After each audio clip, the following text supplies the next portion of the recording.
Welcome back, everyone. In case you weren't able to join us yesterday, I'm Samantha Alvis, Senior Advisor for Higher Education in the Center for Education at USAID, and I'll be emceeing our plenary session today. I hope everyone is enjoying day 2 of Innovation Week so far.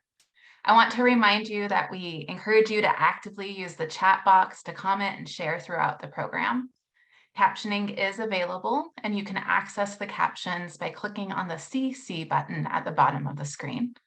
And should we unexpectedly experience any technical challenges with any of our speakers today, we ask that you be patient as we work to troubleshoot any difficulties.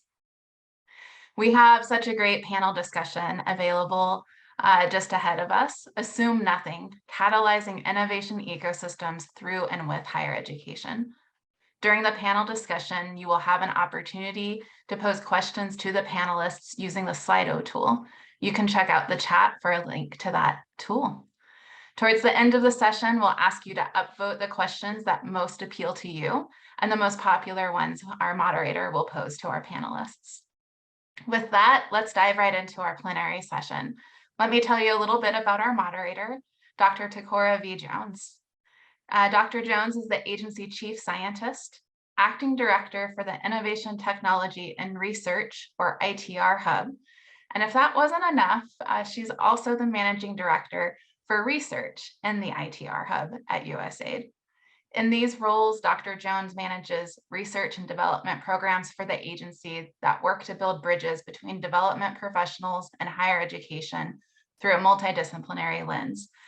A lens that focuses on science, technology, innovation, and entrepreneurship. Dr. Jones earned her BS degree in material science and engineering from the Massachusetts Institute of Technology and her PhD in polymer science and engineering from the University of Massachusetts at Amherst. Ticora, I'm so pleased to turn the rest of this session over to you. All right, so thank you so much, Samantha. I am incredibly happy to be joining you and all of our guests here today. And for those of you who were there as the music was playing, as someone who used to participate in chorus, it is always so amazing to hear different choruses, and this one was from McCarry University, one that is near and dear to my heart. So today I'd like to start off by framing this conversation, that notion of assuming nothing, and how we actually catalyze innovation ecosystems with and through higher education. When we think about how to do that, how to strengthen local innovation ecosystems, what is important so that we can do that, so that we are all able to act with a productive self-interest that propels us forward, in part because the innovation that we need, the collaboration that we need, it's necessary for us to work together to create a better world. By democratizing and localizing innovation and making space for this in all kinds of institutions, not just in innovation hubs or in incubators, innovation needs to be inclusive, and it needs to involve local communities in a very proactive and inclusive manner. The panelists that we have gathered here today are going to share some of their stories about how they navigated this cultural shift at their institutions that is necessary for innovation. And I am so excited to hear from each of them. So I'm going to introduce all of our panelists and have them talk more about these themes of localization and democratizing local innovation and how to engage local communities. First, Dr. Patrick Awuah is the founder and president of Ashesi University, a private not-for-profit institution that has quickly gained a reputation for innovation and quality education in Ghana. Dr. Bernice T. Dahn is the vice president for health sciences at the University of Liberia. She has held the position of Minister of Health for the Republic of Liberia from 2015 to 2018, and in prior years served as the Deputy Minister of Health and Chief Medical Officer, or CMO, for the Republic of Liberia. And then finally, our engineering professor, Dr.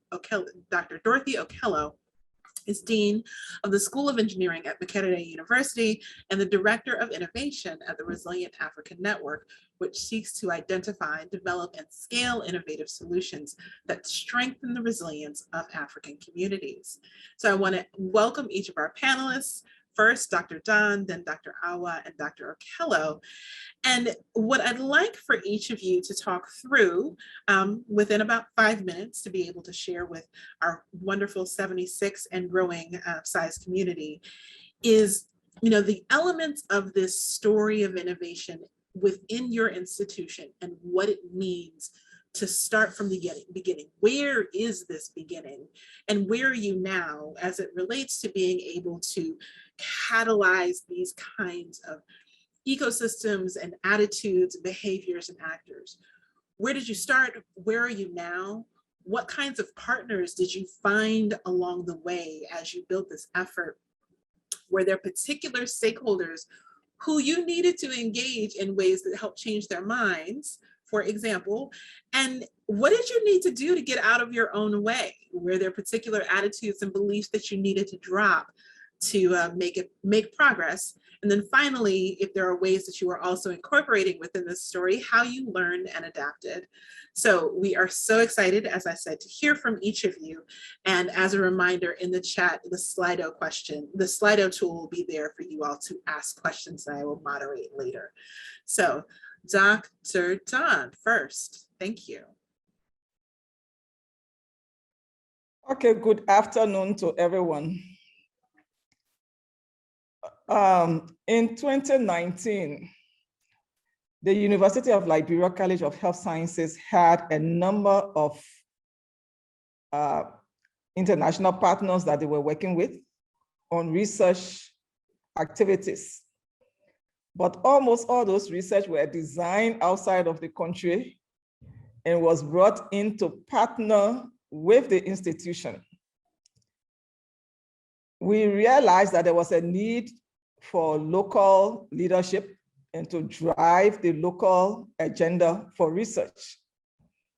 And so we decided to organize ourselves, all the partners, both local and international, who are involved in research, under one umbrella under the University of Liberia, and coordinate the activities and leverage the partnership to achieve what we need to achieve in country. And so we established what we call the Research Sustainability Initiative in Liberia, RETIN for short.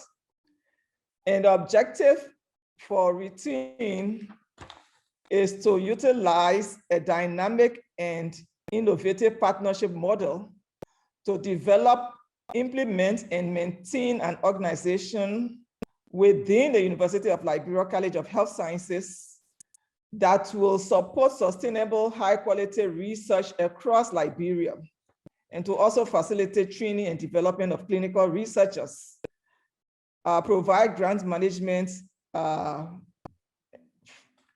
systems for the college, and generate new knowledge that can be used locally. Within that team, today we are looking at Liberia as a country where at the moment there's no PhD program. All our PhDs have to be done outside of the country. So how are we using the resources that are available for research to build what we call building our timber in pursuit of research sustainability? Our goal for this is to develop a PhD program in biomedical sciences and public health at the University of Liberia College of Health Sciences. And this includes partners that are local, like Prevail, the National Public Health Institute, the LIBRO, the University of Liberia, and other institutions abroad that work with us, like Yale, Vanderbilt, Boston University, and the rest. So our first step is to conduct an assessment of regional PhD programs so that we'll be able to design ours. We have developed the assessment tool. The tool is looking at resources that will be required to develop to establish the program: human, financial, infrastructure, accreditation requirements. The research will take place within a few weeks, The data will be recorded in REDCap. The analysis will be done, and the findings will be used to develop our own module of training. At the moment, the partnership is focused on supporting Liberians who are in PhD programs abroad that can form the faculty. And what they are doing now is to provide mentorship, tuition support, and research for potential faculty members. So basically, it's building education opportunities into existing research projects. Thank you. Thank you so much, Dr. Dahn. I want to move to Dr. Awuah. You've been building an entire institution and you had to start somewhere. So that might not be the story that you're telling us, but I just wanted to contextualize that for everyone. We look forward to your response.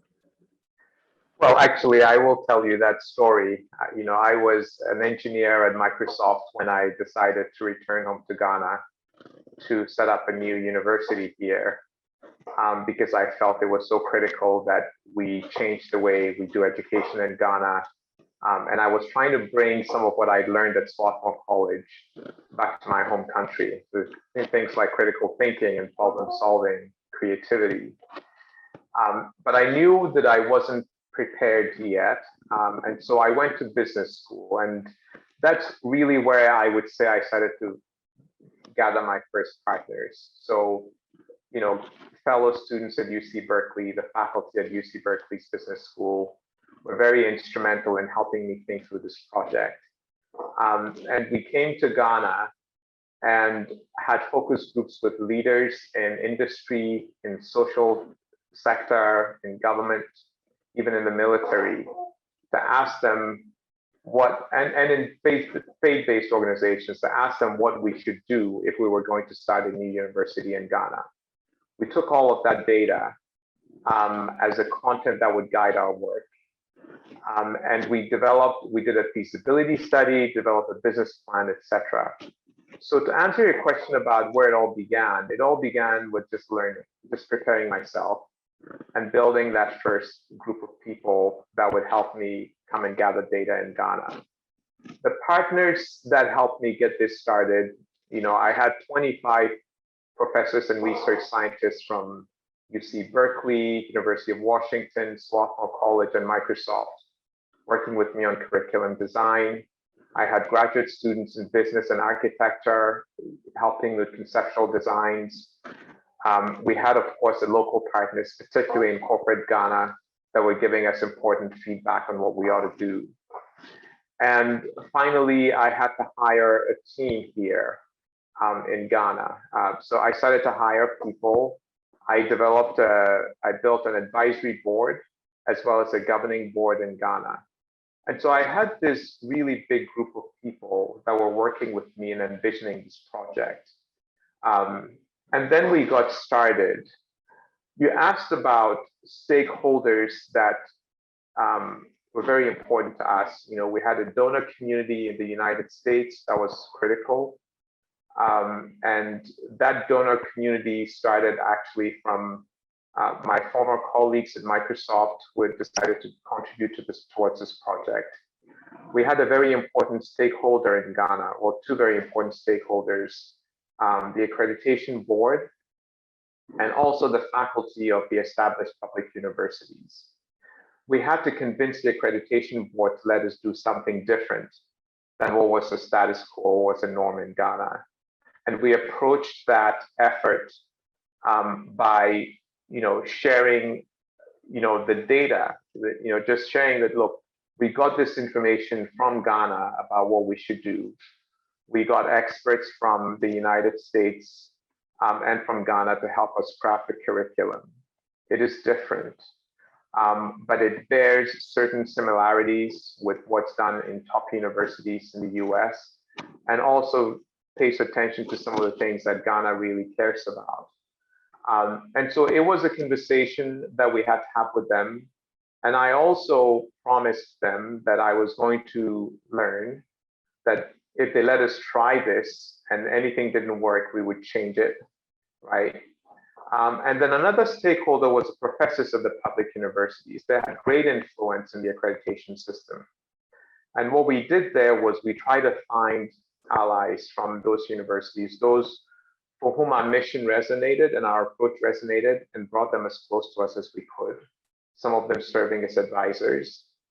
And I've got to admit that not everybody were allies. There were some that were hostile to what we were trying to do. And my approach with those guys was just to avoid them as much as I could, right? So we decided, look, let's work with the people who are going to help us accomplish our mission. And let's not waste too much of our energy on people who are trying to put roadblocks in our way or who are going to be discouraging us. And that's really how all of this started. Ashesi has come a long way, of course. We now have a purpose-built campus in a village close to the capital city. And as we were developing that campus, I had a new set of partners, architects, but also the chief, the elders, and the youth leaders of this community here were very important. And we had to work closely with them in making sure that we had good relations, that the university was going to be of benefit to this community here.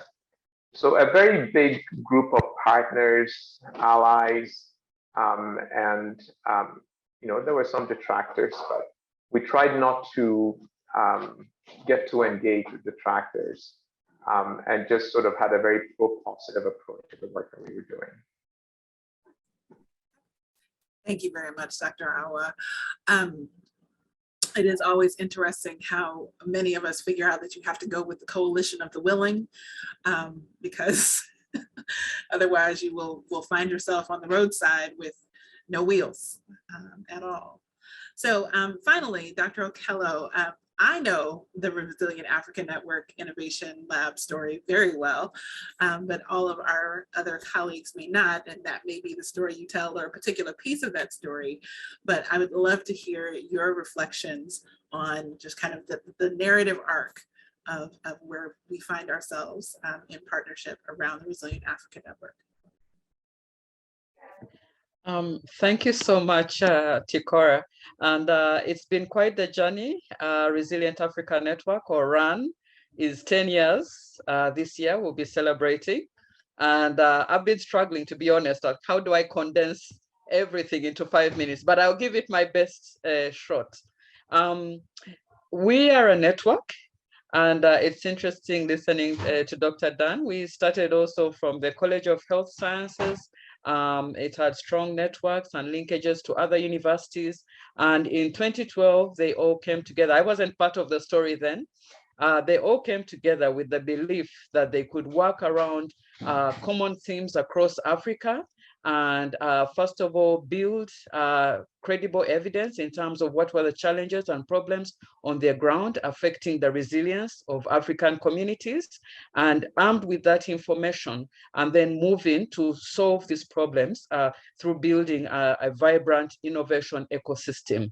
And so starting off with about 18 or so universities, today we count 32 universities across Africa, with hubs in South Africa at University of Pretoria, Horn of Africa at Jimma University, University of Development Studies in Ghana, and Makerere University, doubling as both the East Africa hub and also the secretariat for this entire network. And each of these areas, regions, have particular thematic issues that they're addressing together with the partner universities within that region, and bringing together students, the community, to look at real challenges on the ground and how we get those to come about, and how in terms of addressing them.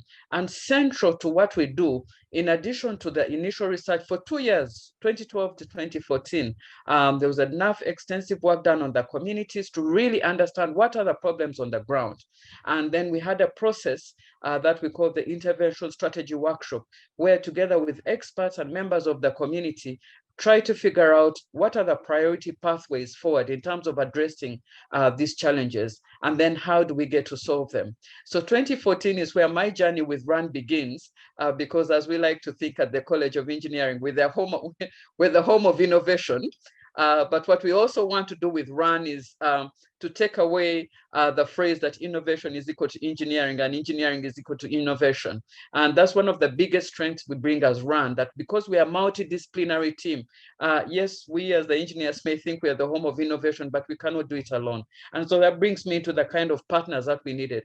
In addition to the network of universities that we had, one of the strong partners, of course, was the community, because we may be in the universities believing we know it all, but in the communities, they've found ways to strengthen their resilience against the challenges that they go through on a day-to-day basis. And so with us working together in collaboration with them, applying design thinking principles, and here I have to give big kudos to our partners. We also have partners in the US, Tulane, and then George Washington University, and then Stanford, and coming up with methodologies and tools as how we can strengthen the co-creation process so that all of us come to the table and we are valued for the different inputs that we can bring, whether we are from the university or whether we are from the community. Other key partners and allies in this, government was a big one for this, and getting them to understand the universities as an innovation partner, as a development partner, so to speak, who was not only out there to make sure we got good thesis reports out and everything, and then step away from that. Like I said, RUN is celebrating 10 years this year, and that has been the approach we take. Where we could have done a bit more, I think, is with the private sector, and really getting them on board with what we are doing, and going to the communities together, and also understanding from their perspective what kind of challenges are they facing, because the university is really a home ground for basic research. So there we need to do a bit more work. And interestingly, in terms of talking about whom we need to do more work with, stakeholders we needed to, whose mindsets needed to be changed. I have to say charity begins at home, and the mindsets we needed to start with ourselves. Because first of all, even the whole process of giving grants and everything, it's like, well, you give me my grant, I go, I do whatever I have to do, I bring you your report, I publish, because that's how we get assessed at the university, and that's how it is. But this was a whole different way of thinking. Like I mentioned earlier, with the co-creation process, everyone is bringing value to the table, and that was something that we needed to appreciate. And we also needed to appreciate that, yes, the papers and everything are great, but what is the minimum viable product that we are living out of this work? Okay, what is going to go forward beyond the initial intervention that we have done? How do we bring youth, women, all of us to the table to start collectively working on solutions to the different challenges that we have? So I think that was, for me, in my experience, working with both the junior and the senior professors, maybe most of the senior professors, but that's another story, in terms of getting to understand this whole new way of working. And I can tell you that, and just speaking for myself personally from the engineering side, we've done more and more of our projects, even when, because my base is in engineering, applying these principles and tools in terms of co-creation, human design, human-centered design thinking. And it just brings a whole lot of difference to the ballgame, that even between ourselves and the students, you can see that we're all coming together. Each one is coming with value on the table. If each one has an experience, and we live these problems ourselves, even as faculty and students within the community. And I think some of the areas that we needed to address, and I know I'm quickly running out of time here, is one is expressing what it is we are doing. Two, working very closely with government, so that we may come up with these initiatives, we may come up with policy briefs, but at the end of the day, we need to have the policymakers on our side, and get everyone believing that step by step, it may look small, but it counts towards the direction that we want to get. And in fact, the way we measure, for example, our innovations is what is the impact potential of what we are starting out with, so that we actually don't have all this pressure put on the teams that, oh, you know, what's the big thing that you can, no, it's what is the potential that we are building in, and we bake in from the beginning by a collaborative way of working and networking across the region. I think I'll stop here for now. I've tried to run into 5 minutes, and I hope my colleagues will accept my version for this. Thank you. It's hard because, like, even when I try to do it, there's like the 10 years that we've had together, but there's all of the things that happened before RAND even existed as a program and an entity that were about kind of how those collaborations and partnerships were being built.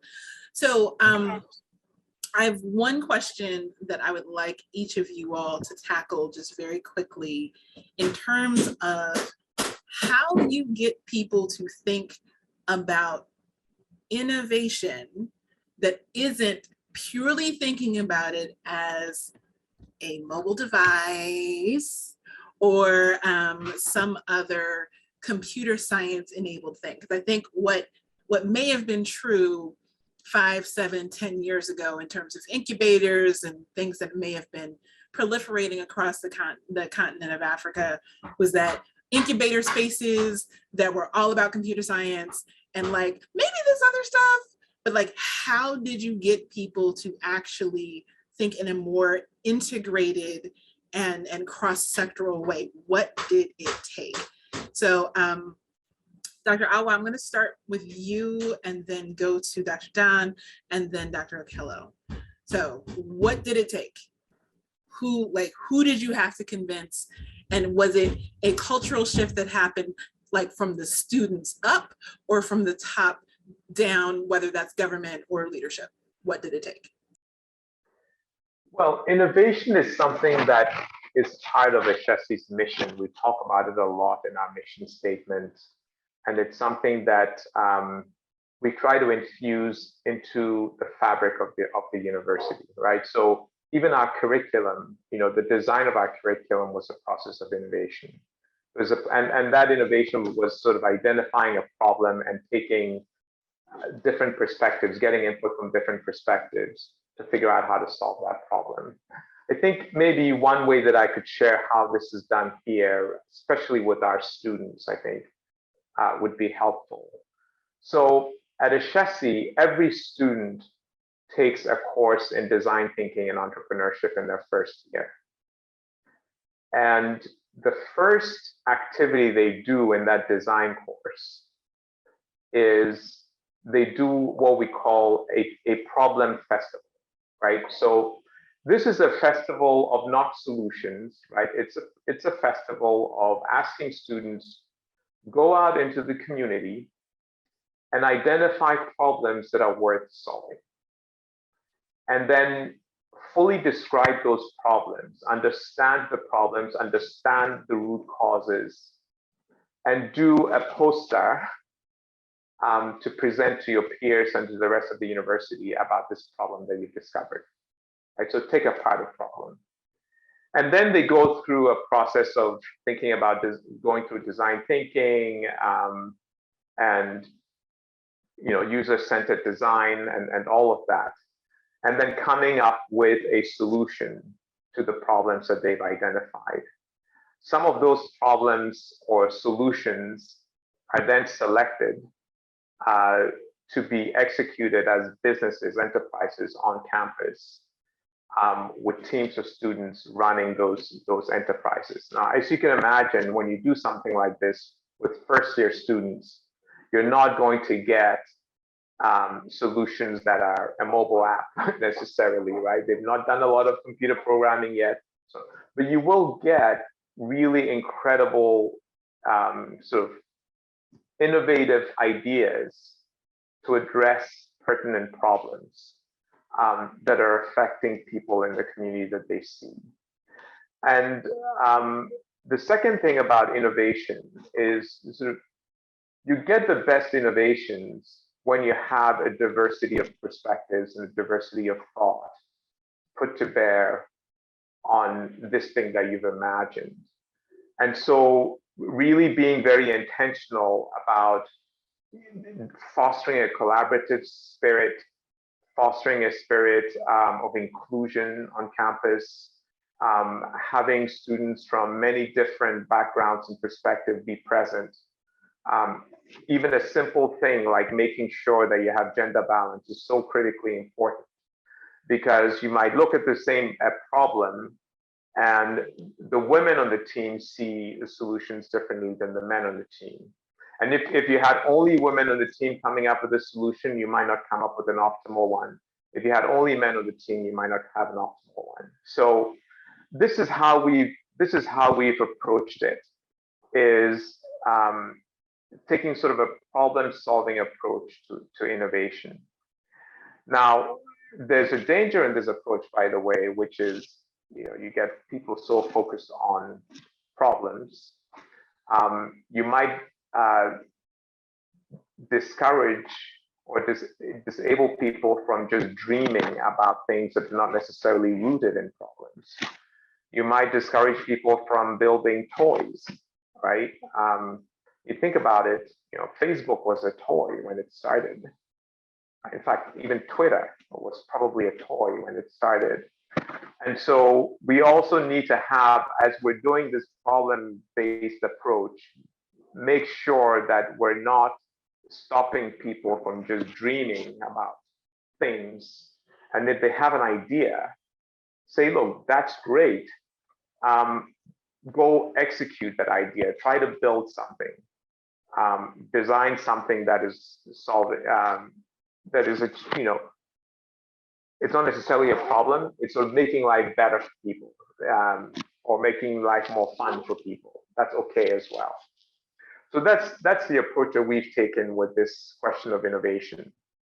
And then as they go through their sort of their career as a student, if I may call it that, they start with this design thinking and entrepreneurship course. They go through the disciplinary majors. And in their final year, there are two things that they do. One is they have to do, there's a seminar we call Leadership as Service, where they have to go and do a service project in the community. We encourage them to use the skills they've learned in solving that problem. So engineering students will come up with engineering solutions to problems. For example, computer science students will come up with computer science solutions. And then the second thing that they do is they have to pick one of three things. They'll write sort of a research thesis.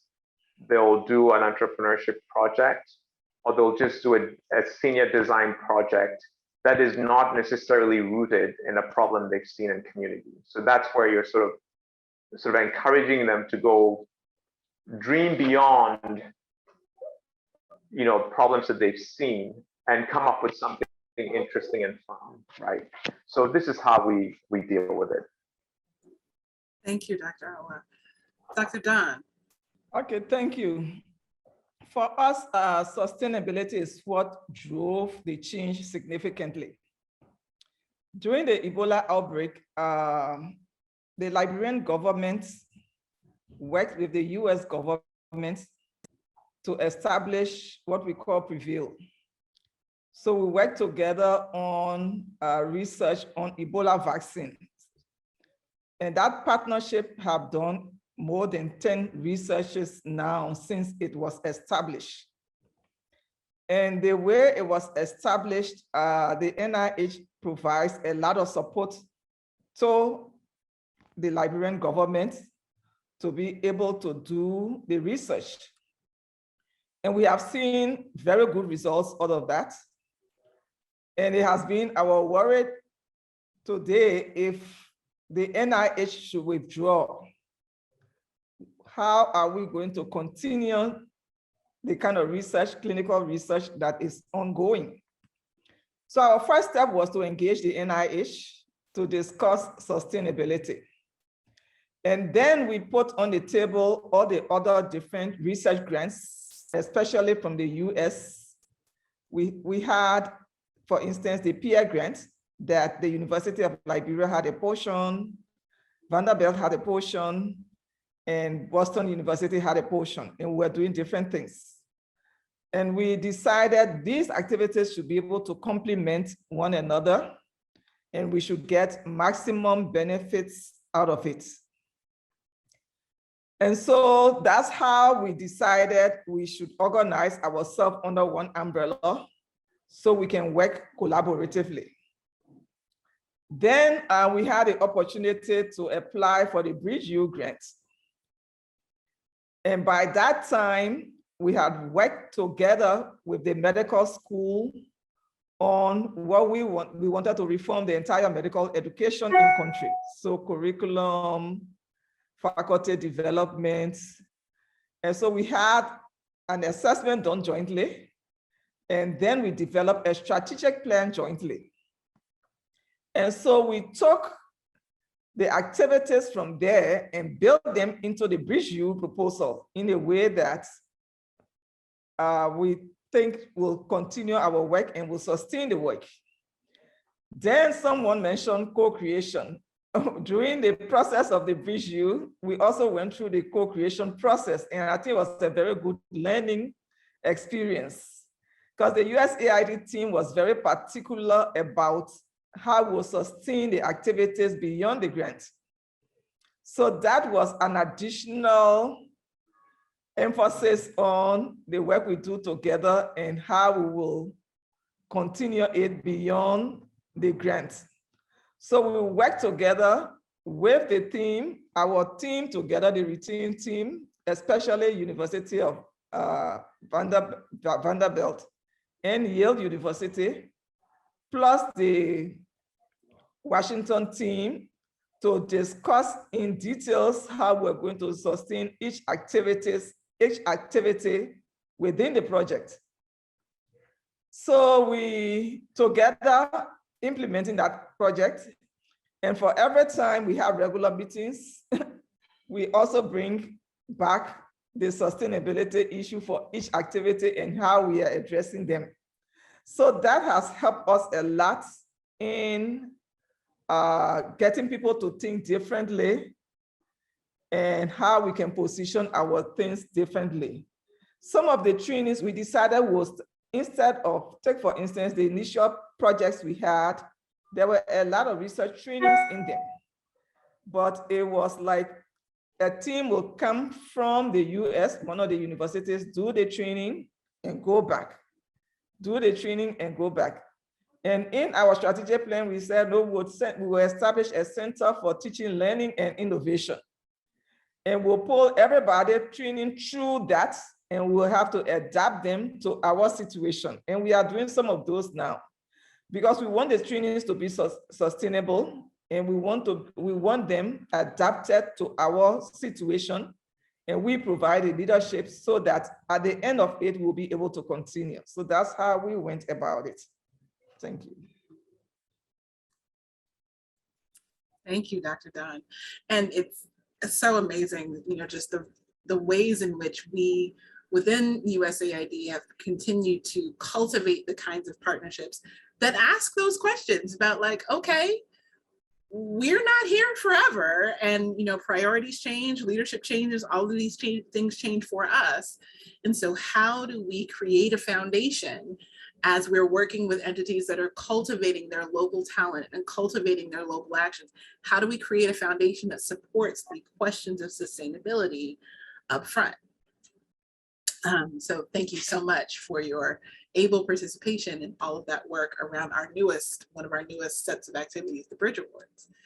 So Dorothy, do you want to go back to the questions of getting innovation out of the land of computer science and into the lands of other things, or do you want to kind of come at this from a different perspective? Because each of you have very different just experiences when it comes to kind of a broader innovation ecosystem that focuses on entrepreneurship and human-centered design versus the health necessities and the health systems versus kind of a broader resilience lens. So each of you comes at this from a slightly different perspective. So Dr. Okello, what else would you like to add to this conversation at this point?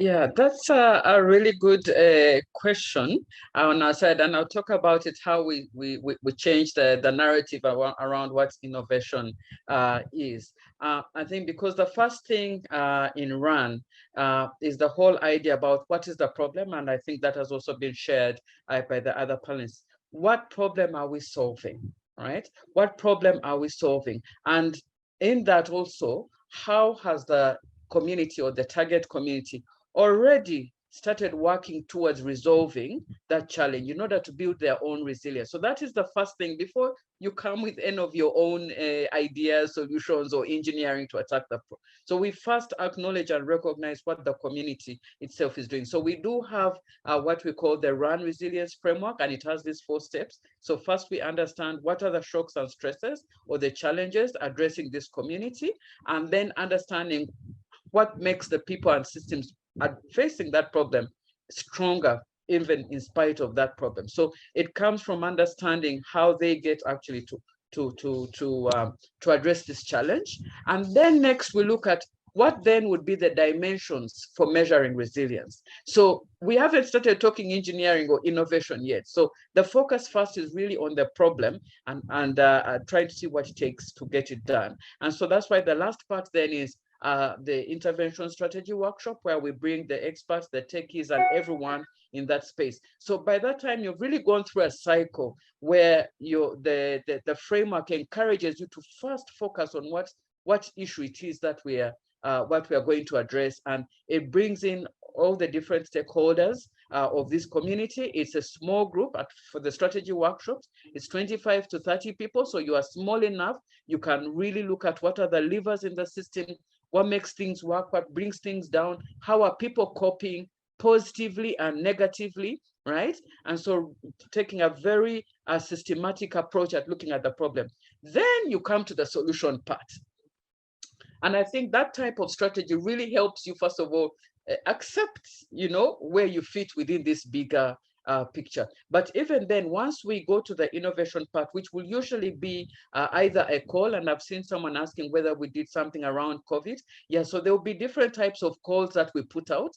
One, we can run an exhibition, which recognizes that there are people already out there with solutions, or we can do a typical small grants or large grants call, right, which is a wider opportunity for those who are working in the space to share about what they are doing, and then we'll have a rigorous selection process to understand whom we work with.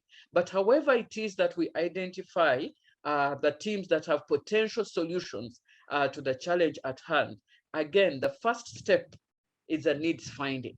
Okay, where together with the developer, the innovator, whether they're from the business side or the engineering side, we go back into the community.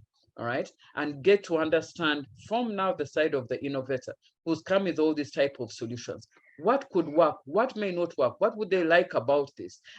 Because sometimes we have these solutions in our head and they're really a good thing, but actually they don't really fit, they don't really gel with the way people lead their lives, with the way people actually, with the cultures of the communities, and we must respect that to the greatest extent, because of course there are negative cultures as well, which we would actually quite want to do away with. Then the next process is the rapid prototyping process, and in that process we are working back and forth together with the community, and all of this helps to bring, again, what I shared earlier, that we're all coming to the table and everyone has value to bring. And I should say one quick note about COVID, because a lot of my students, my background is in telecom. So, we try to go online and there were all these challenges with the connectivity and everything. And I'm like, look at it as being immersed in the problem that we every day have to design about. So now we know what inclusive communication should be like.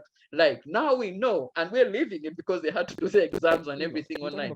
We know what it means to have affordable communication. We're not designing it for the other Ugandans and others elsewhere. We are designing it so that we ourselves can benefit from that as well. I'll stop here for now. Thank you.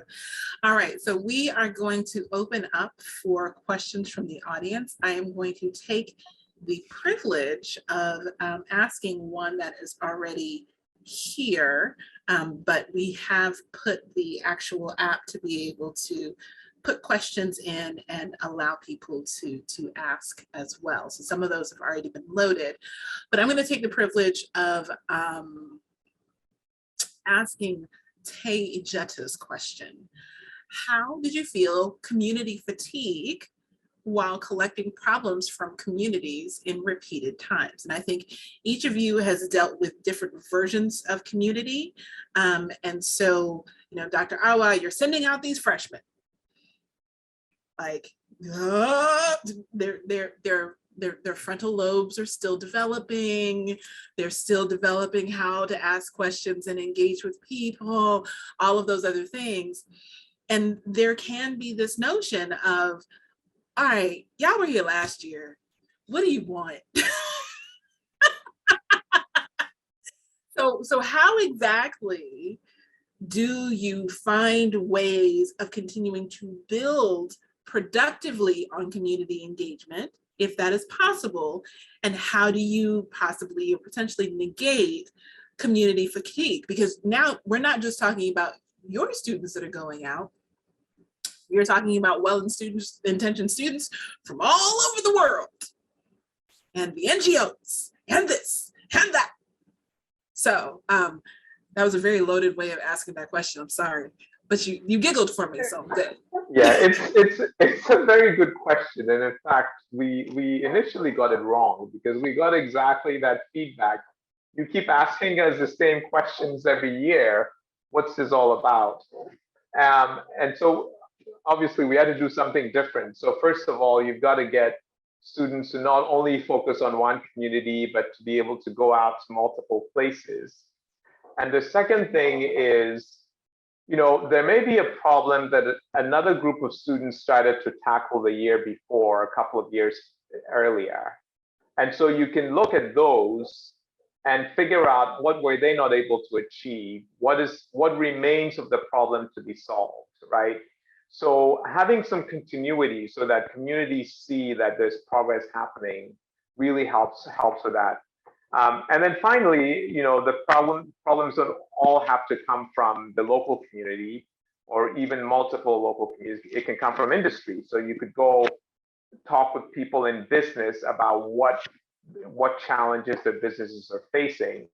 But absolutely, it's important to not only focus on a few people and keep asking them the same questions all the time.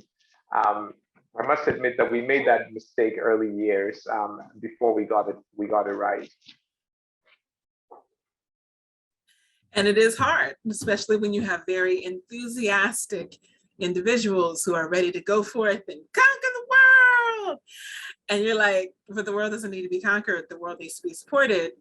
And how you reframe that approach and that language and the sequencing so that you aren't just constantly harvesting problems from the same places without actually creating productive relationships. Dr. Okello, do you want to comment on that any more from the RAND perspective? Because I know there were particular communities that you all were working with, you know, how you deal with that potential for fatigue. Yes, that's a good question. I think one of the ways we addressed it, first of all, from the beginning, was identifying which communities we would target for which problems. So there was first that level, and we are spread across Africa. So that's very many communities that we had the opportunity to engage with. And then secondly, we actually had a community engagement strategy, right? So that, and even hand-holding where we needed to when we were taking teams into the community. And this would be preceded first by training, building capacity, and whether you are a full professor or one of the younger students, or even the non-students that we would get on board. So that, yes, we may, for some communities, it's true, I think we did go quite a number of times, but that, you know, we tried to go in as respectfully as we could. We tried to go in with a mindset that we both have something to bring to the table. And these were just some of the strategies that we used for that. But I think what really helped us, and so that across the RAN network, we had a consistent approach, was collaboratively as a network, developing a community engagement strategy that showed us, all of us, how best to get into these different communities where we had to. Yeah. Thank you. I'm actually going to pose a different question to Dr. Dahn. We have here a question about the role of graduate students and learners in these collaborative efforts, or their potential for roles. So given that, you know, you are reconstituting medical education in a very different way, yes, there absolutely has to be the roles for the faculty and the accreditation, all these other bigger picture things up here, but how exactly are you engaging graduate students in these efforts, not just as the learners, but as active participants in the process as well? Is that something that you could speak to? Yes, thank you. Okay, so like I said initially, take for instance, the medical school, we did an assessment and then did a strategic plan. The assessment was done by students. We brought the students, we had Yale students who were on summer training with us. We co-opted our own students and formed a team. We designed the questionnaires under our supervision and then did a data collection, data entry, and analysis under our supervision. We worked jointly together on that. With the strategic plan, we invited the student leadership as part of the stakeholders to design the strategic plan. At the moment we are implementing, especially for research activities, some of the programs are designed as hands-on activities. So data collection, data entry, data analysis, and some of the actual work, we bring in students to help to do them also under our supervision. So they are actually integrated and well involved in the activities, and they appreciate it a lot. They like the hands-on activities. So it's completely different from the classroom, the blackboard, and the chalk. Thank you. Thank you. Dr. Awuah, Dr. Okello, I want to see if either of you had any additional responses you wanted to offer on that question of where graduate students play into this as both learners and teachers within these contexts. Dr. Awuah? Well, I think it's been covered pretty well, but I think of graduate students as people who have more, sort of more depth in expertise in a particular area, and so they're able to tackle bigger problems, right? And they can also work more closely with faculty on research as research assistants, as teaching assistants. So that's what graduate students are doing here at Ashesi. Thank you. All right, let's talk a little bit about fear. You all have been brave souls as you've navigated and charted this pathway, but that is not to say that it has not been without its bumps. And one of the questions that we got in were about, what fears did you have in trying to change the culture of your institutions? Now, for Dr. Awuah, you were just like, no institution. But in addition to that, you were going into an existing system in some senses. But what were some of the biggest fears that you had? Let's see, who shall I start with? Eeny, meeny. Dr. Okello, you smiled at me first, so I will take you. Okay, no more smiling from me then.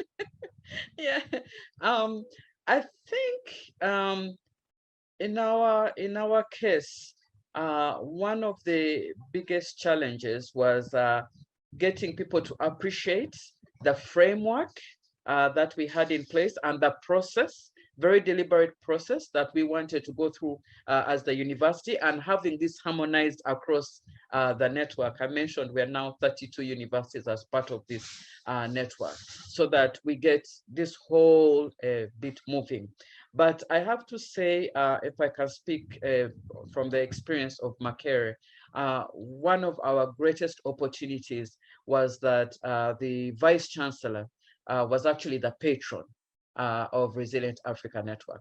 And to be very honest, I don't know how much of this journey he knew or anticipated ahead of time, but it certainly helped very much having him as one of our key champions. And because you have to address all these things of it's taking time, how will different people be able to get credits for the work that they are doing on this? Remember, you're coming from, the engineers, the doctors, and this, and and bring everybody together to work on a single project. So these were some of the issues we're talking about.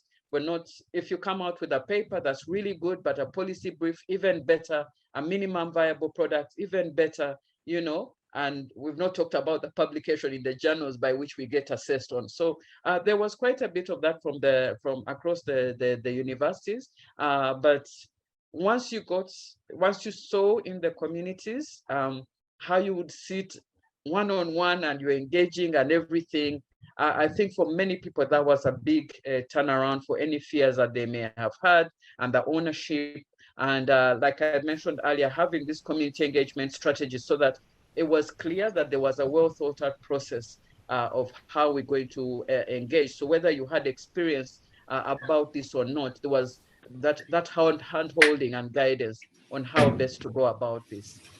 Thank you. Thank you, Dr. Othello. Dr. Awuah, Dr. Dahn, do you want to talk about the fear factor? Dr. Awuah has come off mute. Sure. So it's interesting you said that, I started a new university.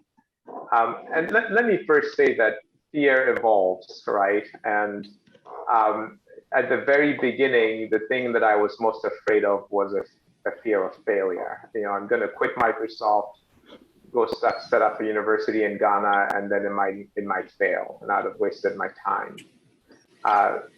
So that's the first fear. Then there's other fears. Will I be able to raise the capital needed? The first day students arrived on campus for orientation, those first 30 students walked in the gate, and my first instinct was to run away and go hide in my office for a bit, because it was just like, wow, these students have put their lives in my hands, and it's such a big responsibility. And then of course I calmed myself down and went back and smiled and made nice and so on. But over time, the things that you fear change. And the thing about fear is that you can let it be debilitating, or you can just treat it as something that tells you what you should pay attention to. And if you do the latter, then it's actually very useful, right? So at a point, I was afraid that Ashesi's mission might be seen as Patrick's mission. And if it was seen as Patrick's mission, then it would die when Patrick is no longer around, right? So I knew I had to pay attention to making sure that this mission was something that everybody at the institution saw as their own, so especially the students. There was a time I was concerned about, succession, right? Like, how durable is this organization going to be? As a founder, when you build something, you want it to not only survive you, but you want it to be even better than when you were around.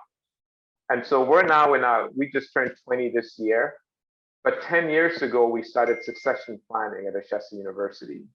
And it's a process that we've continued to sort of execute over time so that we're really building a very strong institution. So I guess the thought that I want to leave people with is that fear can be useful if you see it as sort of that gut instinct that is telling you what to pay attention to.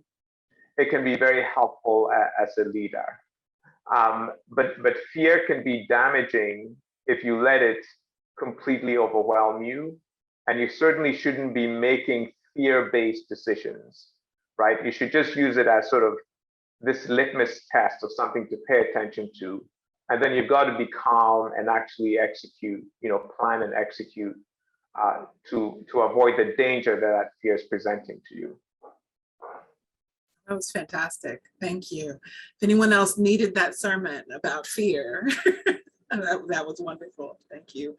Dr. Dahn, do you have anything else that you want to add to, just? Well, for me, my biggest fear was that partners already had projects that were approved, and maybe it was going to be difficult for them to change from what was already approved and aligned to what we thought was important for us.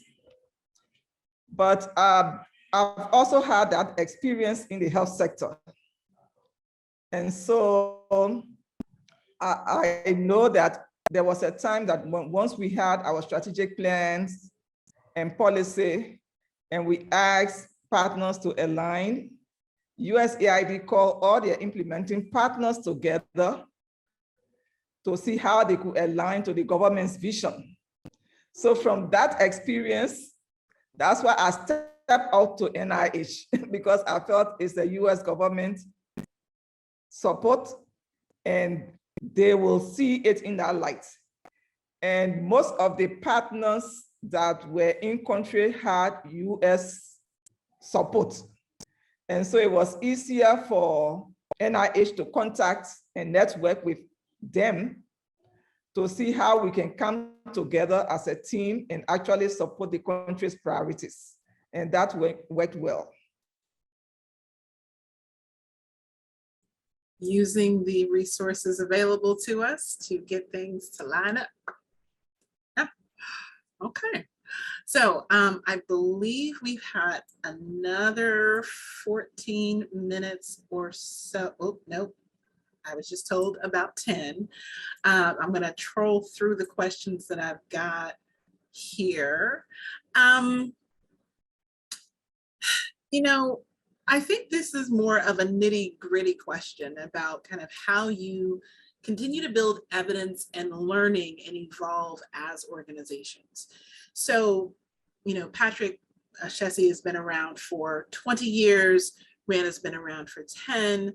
Dr. Dahn, we're still in the very early stages of this new bridge relationship, but you have a lot of long-standing relationships. I think, it gets very easy for people to say, hey, we've set out on this path and we've set out on this path. Dr. Okello, to your point, where it's like, a research grant and you're just like, hey, I'll let you know when I publish that. And when we're dealing in these development contexts, that's not exactly the modality that we want to operate within. So can each of you give me a little bit about how you essentially were using evidence and monitoring and evaluation to learn and adapt as time progressed? Because back to the question of fear sometimes, Dr. Awuah, to your like, it can help you figure out what you might need to pay attention to. What were the ways that you used kind of building an evidence base and learning and adapting to keep evolving? So let's see, eeny, meeny, miny, who's coming off mute first? Okay, I will be the first. All right, thank you. So like I said from the beginning, we started off with an assessment. So that served as a baseline. And as you develop the projects, you want to know whether you are making progress or not, or whether there are things that you need to change. Take, for instance, I said we are reforming the medical school. So we revised the curriculum and changed the mode of delivering the curriculum completely from what it was a year ago. So to be sure that we are implementing a new curriculum and we are doing it properly, we have developed an evaluation tool that we are giving faculty members and students to evaluate at the end of each module what their experience was, gather the information, do an analysis, and then find out what the challenges are, and then use the challenges to improve the way we deliver the curriculum. So we've done the first module. At the moment, we are collecting the feedback from faculty and students. we'll do the analysis, and then we convene everybody and discuss and use the results to improve. And that's how we'll move about it. So that's one way that we do and use the evidence to improve the kind of work we do. All right. I apologize. I was told by my moderator that I only had 3 minutes, not the 10 that I thought that I had. So Dr. Okello, if you can give me a quick answer, and Dr. Awuah, if you can give me a quick answer, then I'll shut us down. Just how you learn and adapt, that would be welcome.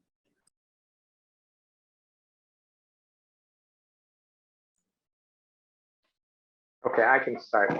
So the two things that we've always done in measuring our output. First of all, we have a set of key performance indicators that we established early on. Those indicators have not changed much over time. And these are things that we report to the board every year. And it has to do with things like career placement for students, student retention rates, financial health, facilities, etc.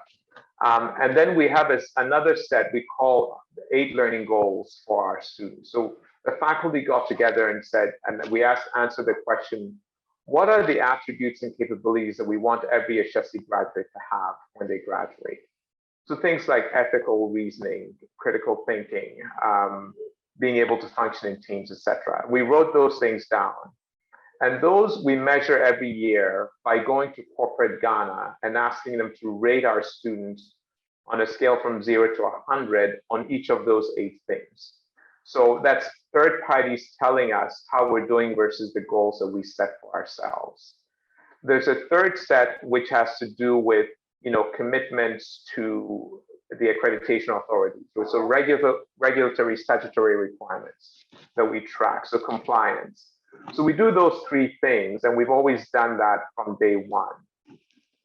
More recently, maybe about 10 years ago, we instituted something that was initially very controversial. We call it failure reports. And the failure reporting was asking every department, both academic and administrative departments, once a year to meet as a department and write up a report of significant failures or systemic failures that have occurred in the department for that year. We would have a meeting with all heads of department, and each head of department would describe the failures that they'd had and the analysis of why they occurred and the solutions.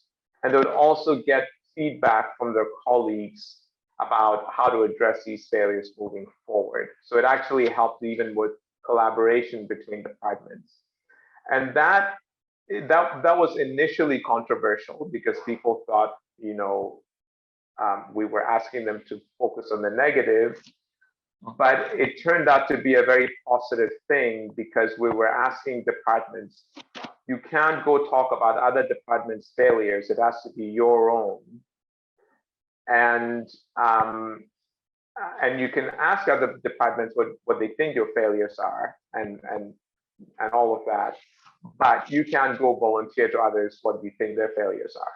So it actually helped with sort of the team spirit and the team approach to solving important problems. And I would say that mechanism has helped beyond the large key performance indicators and so on. It's actually helped with operational excellence. So the little things that we can check that help us be more efficient, to help us not stumble too often, it's been helpful for us. So that's how we've dealt with this. That's fantastic, thank you.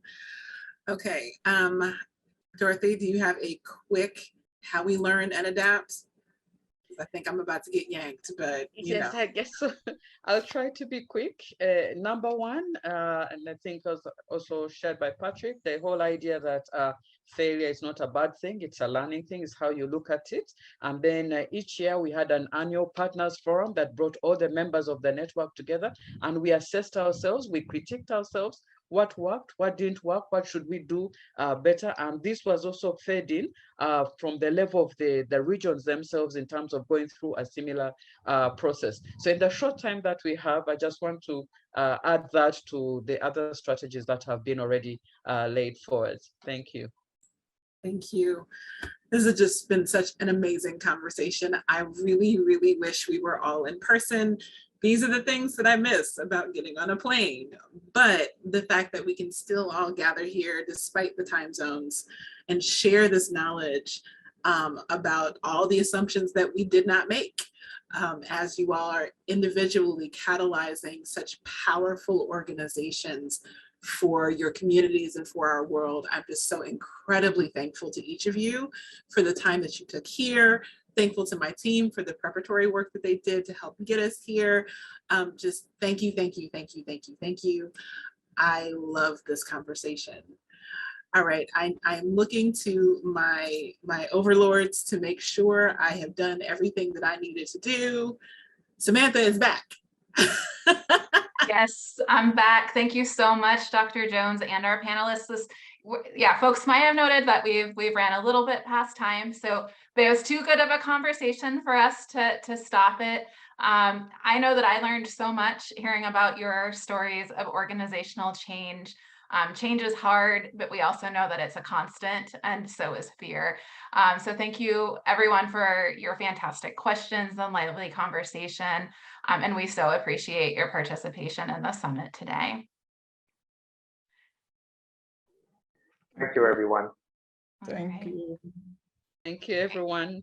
Bye. Thank you. Bye. All right. Bye. Thank you for the opportunity to share our stories. So glad you were able to join us today.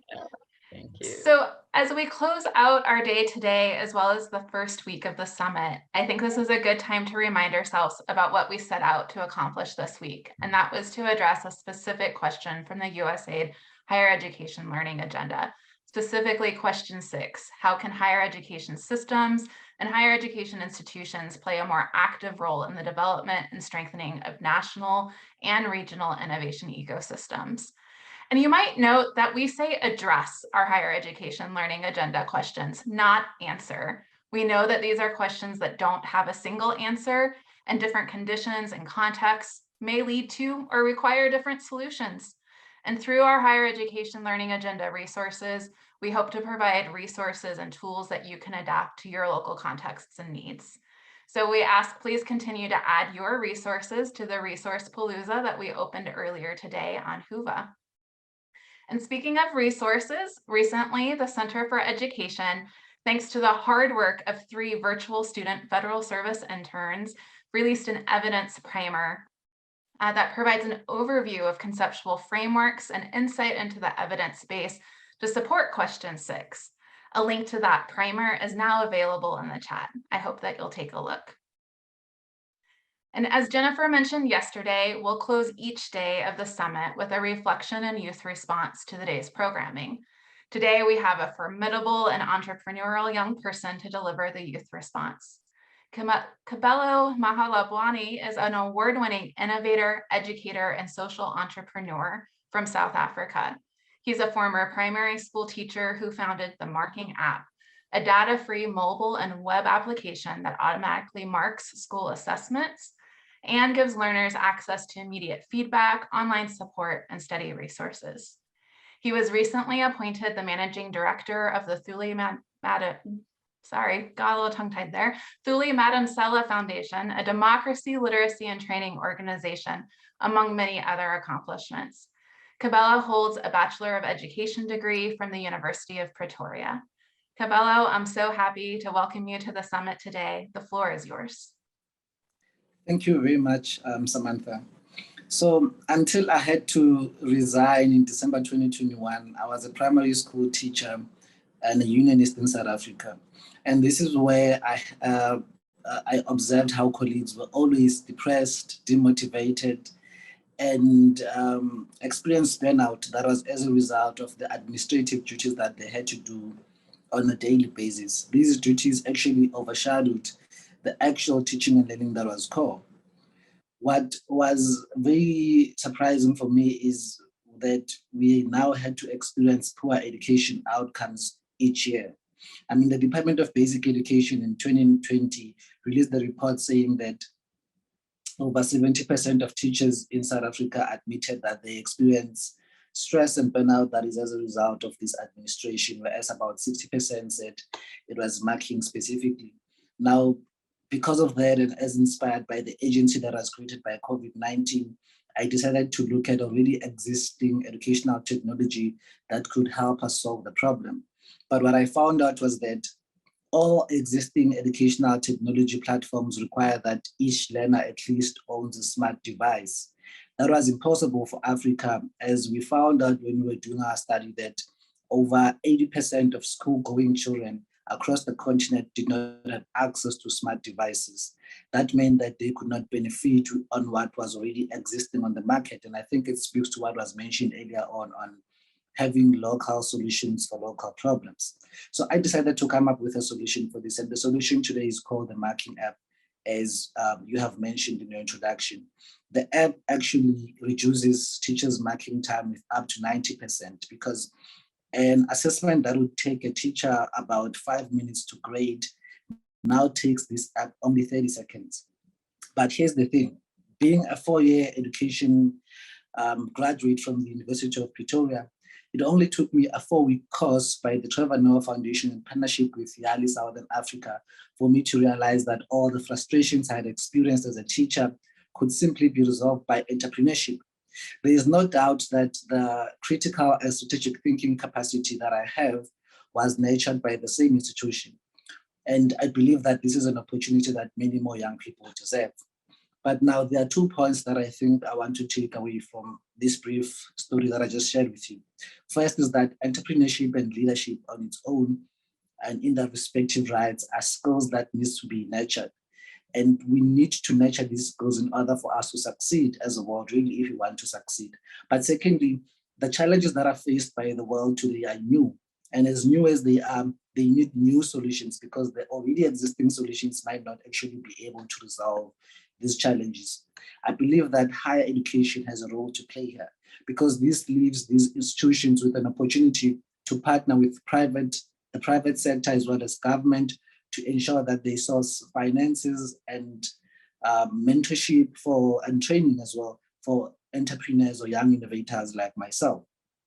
The institutions of higher education are, without a doubt, some of the last standing institutions across the world whose credibility is not questioned. And we believe that they are one of the last standing hopes for us to have a sustainable world across everywhere. But in South Africa especially, I think that we need to also have these institutions give compulsory training courses to their undergraduate students. They also need to adapt communities, especially of students that are not able to go to university, because I mean, looking at the stats coming from South Africa, it is said that only about 15% of students who manage to pass matric are going to make it to higher education. Now you can imagine the number of students or young people who do get to matric but do not pass matric, or do not even manage to get to matric due to a lot of reasons that they face. Now, what is a bit concerning, or what is my observation from what was discussed today, is that there seems to be an impression that innovation is something for postgraduate students, and this leaves undergraduate students out. So there are definitely many more innovative leaders out there who need support from higher education, and especially many of them are the problematic student leaders that we see within our institutions. Now, I believe that this could be an opportunity for higher education to nurture the students and make sure that they work with them to come up with wonderful projects. I think one last thing worth noting for me is that, as you might have noticed, some people would say, I have come up with a brilliant idea that stands to change the face of basic education across Africa as we know it. But the challenges that we face as young entrepreneurs are that we do not have the finances. I mean, even with the Marking App, we do not have the finances now to develop this application into a fully developed application that can be taken into the market. We always have a lot of interest in terms of people that come to us and want to work with us, but a lot of them turn their back against us once they realize that the app is not yet a fully developed product that can go into the market. You can imagine how many more young innovators with such brilliant ideas experience the same challenges. There is quite a significant proportion of support that Africa is receiving from US-based institutions, but the consensus is that we are receiving much more less support from our own countries. And this is why a lot of very wonderful innovations will always come from the US. And I believe that if institutions locally can take the time to invest, research, and nurture their own local innovative ideas, this can give us a platform to have a much more better and sustainably developed world. So I would like to call on higher education to actually stop also seeing innovation as a threat to the existing institutional culture, but to rather see it as an opportunity for growth and development, and therefore play an active role in nurturing it from the undergraduate level. I would like to also take this opportunity to actually appreciate the important role that is played by higher education in being a key role player in developing young activists like myself into global leaders that we see today. And I thank you very much for this opportunity that is given to me by USAID. Thank you. And Bello, thank you so much for joining us today. I think some of the thoughts that you shared nicely challenged us all to share, to change our thinking, as our previous panelists said, also to think differently about who can be innovative. And as I heard in some of our breakout sessions earlier today too, to really think about what is the innovation ecosystem and how do we encourage that research and innovation within different ecosystems. So thank you again for joining us today. Thank you so as we much. wrap, great, thank you.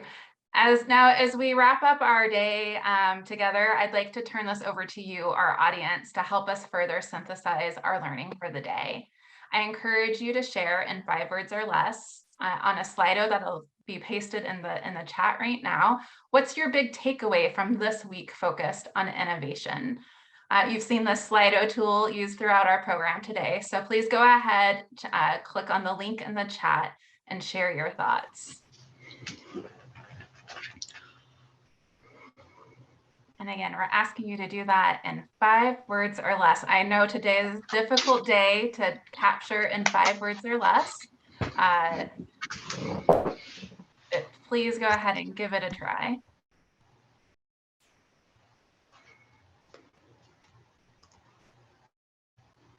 All right, we've got some results coming in. Innovation needs to happen across the institution.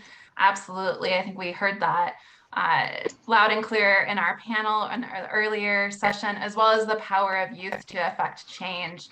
I definitely saw a lot of application of positive youth development throughout our sessions today. Diversity is the answer, absolutely, that we cannot solve problems in isolation.